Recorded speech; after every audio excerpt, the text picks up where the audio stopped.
आप सभी को मेरा नमस्कार। आज की वीडियो का विषय है दिव्य शक्तियों का केंद्र सहस्त्रार। परम पूज्य गुरुदेव पंडित श्रीराम शर्मा आचार्य जी ने इसके बारे में बताया है कि जिस प्रकार पृथ्वी के दो ध्रुव केंद्र हैं, उत्तरी ध्रुव केंद्र और दक्षिणी ध्रुव केंद्र, उसी प्रकार मानवी सत्ता के भी दो ध्रुव केंद्र हैं। उत्तरी ध्रुव केंद्र सहस्त्रार और दक्षिणी ध्रुव केंद्र मूलाधार। सहस्रार को स्वर्गलोक का कल्प वृक्ष, प्रलय काल में बचा रहने वाला वट वृक्ष और भगवान बुद्ध को महान बनाने वाला बोधि वृक्ष कहा जा सकता है। सहस्रार सिद्ध गौतम बुद्ध थे, राम और कृष्ण थे। वह इसी चक्र की सिद्धि के कारण भगवान हो गए। सहस्रार चक्र अविकसित स्थिति में मन बुद्धि के छोटे मोटे प्रयोजन पूरा करता है, पर जब जागृत स्थिति में पहुंच जाता है तो सूर्य के समान दिव्य सत्ता संपन्न बनता है। उसके प्रभाव से व्यक्ति और उसका संपर्क क्षेत्र दिव्य आलोक से भरा पूरा बन जाता है। उत्तरी ध्रुव सहस्रार चक्र मस्तिष्क के मध्य में अवस्थित बताया गया है। सिर के मध्य में 1000 पंखुड़ियों का कमल है, उसे ही सहस्रार चक्र कहते हैं। मस्तिष्क के मध्य भाग से एक विद्युत उन्मेष रह रहकर प्रस्फुटित होते रहता है। इसे एक विलक्षण विद्युतीय फव्वारा कहा जा सकता है। वहां से थोड़ा रुक रुक कर एक फुलझड़ी सी जलती रहती है। वैज्ञानिक इन उन्मेषों को मस्तिष्क के विभिन्न केंद्रों की सक्रियता का मुख्य आधार मानते हैं। यह फव्वारा ही रेटिकुलर एक्टिवेटिंग सिस्टम या सहस्रार है। प्राणाग्नि कुंडलिनी ही जीवट प्रतिकूलताओं से लड़ने वाली जीवनी शक्ति व जिजीविषा हिम्मत के रूप में कूट कूट कर भरी हुई है। मनुष्य के सूक्ष्म शरीर में यह प्रसुप्त ऊर्जा 6 तालों की तिजोरी के रूप में बंद है, जो षट चक्र के रूप में भंवर नाड़ी उच्चक अथवा विद्युत प्रवाह के रूप में सुषुम्ना व उसके चारों ओर स्थित है। इसी मार्ग से मनुष्य ऊर्ध्व गमन कर ब्रह्मलोक पहुंचता है। इसे ही सहस्रार कहा गया है। मस्तिष्क के सभी केंद्रों का जागरण ही सहस्रार का जागरण है। सहस्रार क्या है? इसका उत्तर शरीर शास्त्र के अनुसार अब इतना ही जाना जा सका है कि मस्तिष्क के माध्यम से समस्त शरीर के संचालन के लिए जो विद्युत उन्मेष पैदा होते हैं, वे आहार से नहीं वरन मस्तिष्क के एक विशेष संस्थान से उद्भूत होते हैं। वह मनुष्य का अपना उत्पादन नहीं वरन देवी अनुदान है। आमाशय, हृदय आदि अवयव तो उसी ऊर्जा से अपने काम कर सकने की क्षमता प्राप्त करते हैं। जिस प्रकार अणु परमाणु से भरी पदार्थ सत्ता का उत्तम केंद्र है इलेक्ट्रॉन एवं उसके भी सूक्ष्म कण प्रतिकण, उसी प्रकार शरीर संसार की समस्त गतिविधियों का मूल स्रोत शक्ति केंद्र है सहस्रार। ब्रह्म सत्ता का अवतरण इसी स्थान पर होता है। इस शक्ति स्रोत को, जिसके माध्यम से व्यष्टि चेतना समष्टि चेतना से मिलती है, कहीं ढूंढना है तो उसकी झलक स्थूल रूप में मस्तिष्क मध्य में विद्यमान विद्युत स्फुलिंग के फुहारे रेटिकुलर एक्टिवेटिंग सिस्टम के रूप में देखी जा सकती है। वैज्ञानिक बताते हैं कि मस्तिष्क के मध्य भाग से हजारों विद्युत स्पंदन लगातार प्रस्फुटित होते दिखाई देते हैं। सुषुम्ना तथा मस्तिष्क के संधि स्थल से कुछ ऊपर मस्तिष्क मध्य या मिड ब्रेन नामक स्थान से विद्युत उन्मेषों को घनीभूत होते तथा ऊपर की ओर उठकर हजारों स्नायु केंद्रों तथा अरबों स्नायु कोशों को उत्तेजित प्रभावित करते देखा गया है। इन्हें ही एसेंडिंग रेटिकुलर एक्टिवेटिंग सिस्टम और स्पेसिफिक एवं डिफ्यूज्ड थैलेमस प्रोजेक्शन नाम दिया गया है। ये सारे शरीर को चेतन बनाए रखने तथा निद्रा जागृति के विभिन्न चक्रों के लिए उत्तरदायी माने जाते हैं। इन स्पंदनों को यदि इच्छा के अनुसार नियंत्रित किया जा सके तो उनके प्रभाव से समग्र मस्तिष्क के किसी भी स्नायु केंद्र के इच्छा के अनुसार सक्रिय तथा शिथिल बनाए जा सकने जैसी असंभव उपलब्धियों को संभव कर दिखाया जा सकता है। एरियल या एंटीना ट्रांसमीटर द्वारा भेजी शब्द किरणों को पकड़ते हैं। उनको इतना शक्तिशाली बनाया जाता है कि सुदूर क्षेत्रों से आने वाली तरंगों को पकड़कर भी उन्हें ध्वनि में परिवर्तित किया जा सके। ठीक उसी प्रकार मस्तिष्क के न्यूरॉन्स एक प्रकार के रेडियो क्रिस्टल एंटीना तथा एरियल हैं।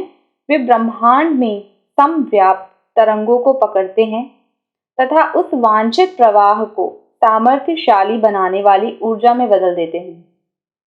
सहस्रार की जैव संरचना को रेटिकुलर एक्टिवेटिंग सिस्टम के रूप में देखते हुए उसकी एक भव्य राडार या एंटीना के रूप में कल्पना की जा सकती है, जो तरंगों को पकड़कर अरबों स्नायु कोशों तक भेजता है और उनमें विद्युत सक्रियता बढ़ाता है। आलंकारिक रूप से सहस्रार की सहस्रदल कमल एवं सहस्र सर्प के रूप में कल्पना की गई है। ब्रह्मलोक की व्याख्या में बृहद क्षीर सागर, सहस्र फन वाला शेषनाग की सैया एवं उस पर विष्णु भगवान के शयन का वर्णन है। वस्तुतः क्षीर सागर मस्तिष्क में विद्यमान ग्रे मैटर है। सहस्रार कमल ही रेटिकुलर एक्टिवेटिंग सिस्टम है, जो सारे ग्रे मैटर में मस्तिष्क मध्य से ऊपर तक फैला हुआ है। इस संस्थान में अवस्थित चेतना ही ब्रह्म सत्ता की प्रतीक भगवान विष्णु है। साधारण स्थिति में यह क्षेत्र प्रसुप्त और निष्क्रिय ही पड़ा रहता है। इसी कारण इसमें भगवान सोते हुए दिखाए जाते हैं। सहस्रार दोनों कनपटियों से 2-2 इंच और भोह से भी लगभग 3-3 इंच अंदर मस्तिष्क के मध्य में महाविवर नामक महाछिद्र के ऊपर छोटे से पोले भाग में ज्योतिपुंज के रूप में स्थित होता है। तत्वदर्शियों के अनुसार यह उल्टे छाते या कटोरे के समान 17 प्रधान प्रकाश तत्वों से बना होता है। देखने में मरकरी लाइट के समान दिखाई देता है। समस्त ज्ञान वाहक सूत्र और वात नाड़ियां यहीं से निकलकर सारे शरीर में फैलती हैं। विज्ञानमय कोश और मनोमय कोश के अध्यक्ष मन और बुद्धि यहीं पर रहते हैं और ज्ञानेंद्रिय से परे दूर के या कहीं भी छुपे हुए पदार्थों के समाचार पहुंचाते रहते हैं।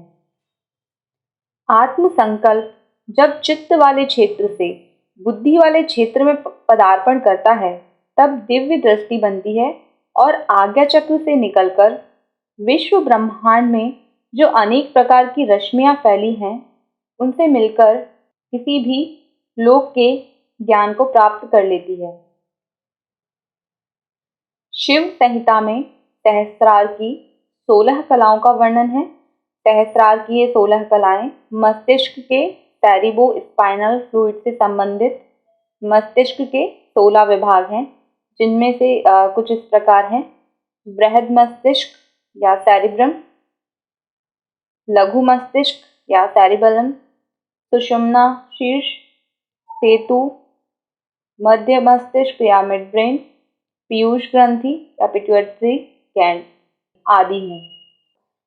इन सभी विभागों में शरीर को संचालित करने वाले एवं अतीन्द्रिय क्षमताओं युक्त अनेक केंद्र हैं। सहस्रार अमृत कलश को जागृत करके उन्हें आध्यात्मिक सक्रिय बनाकर असाधारण लाभ प्राप्त किए जा सकते हैं। मस्तिष्क में मस्तिष्कीय विद्युत की अगणित धाराएं प्रवाहित होने की बात वर्तमान विज्ञान भी मानता है। आवश्यकता के अनुसार ये धाराएं अगणित दिशाओं में अगणित विशिष्ट तंतुओं द्वारा प्रवाहित होती हैं। इन्हें वैज्ञानिकों ने अपनी प्रवृत्ति के अनुसार अनेक वर्गों में विभाजित किया है, जैसे ऊर्ध्वमुखी मस्तिष्कीय स्फुरण, या असेंडिंग रेटिकुलर एक्टिवेटिंग सिस्टम, अधोमुखी मस्तिष्कीय स्फुरण या डिसेंडिंग रेटिकुलर सिस्टम आदि हैं। इन स्फुरण संस्थानों का संयुक्त प्रभाव योग दृष्टि से मस्तिष्क में विद्युतीय उन्मेष की सहस्रों धाराओं के रूप में दिखता है। छांदोग्य उपनिषद में सहस्रार दर्शन की सिद्धि का वर्णन करते हुए कहा गया है, तस्य सर्वेषु लोकेश कांचारो भवति, अर्थात सहस्रार प्राप्त कर लेने वाला संपूर्ण भौतिक विज्ञान की सिद्धि प्राप्त कर लेता है। यही वह शक्ति केंद्र है जहाँ से मस्तिष्क शरीर का नियंत्रण करता है और विश्व में जो कुछ भी मानवकृत विलक्षण विज्ञान दिखाई देता है उसका आधार भी यही है। सहस्रार साधना के अनेक स्वरूप प्रत्याहार, धारणा, ध्यान और समाधि हैं। उनके प्रयोग द्वारा भौतिक और आत्मिक रिद्धियां सिद्धियां प्राप्त होती हैं। आज हमने सहस्रार और उसकी चमत्कारी शक्तियों के विषय पर बात की।